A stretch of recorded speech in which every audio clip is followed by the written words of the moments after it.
പത്തനംതിട്ട കോന്നി കലഞ്ഞൂരിൽ രോഗിയുമായി പോയ ambulance KSRTC ബസ്സുമായി കൂട്ടിയിടിച്ചു. 6 പേർക്ക് പരിക്കേറ്റു.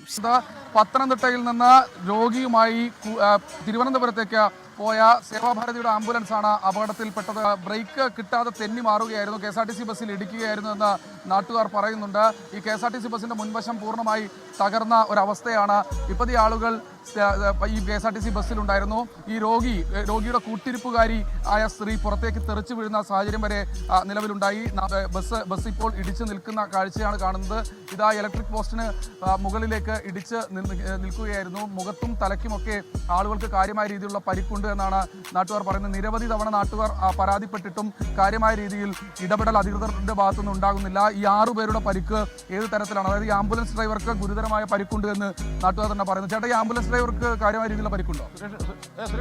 ആംബുലൻസ് ഡ്രൈവർക്ക് മെഡിക്കൽ കോളേജിൽ കൊണ്ടുപോയി.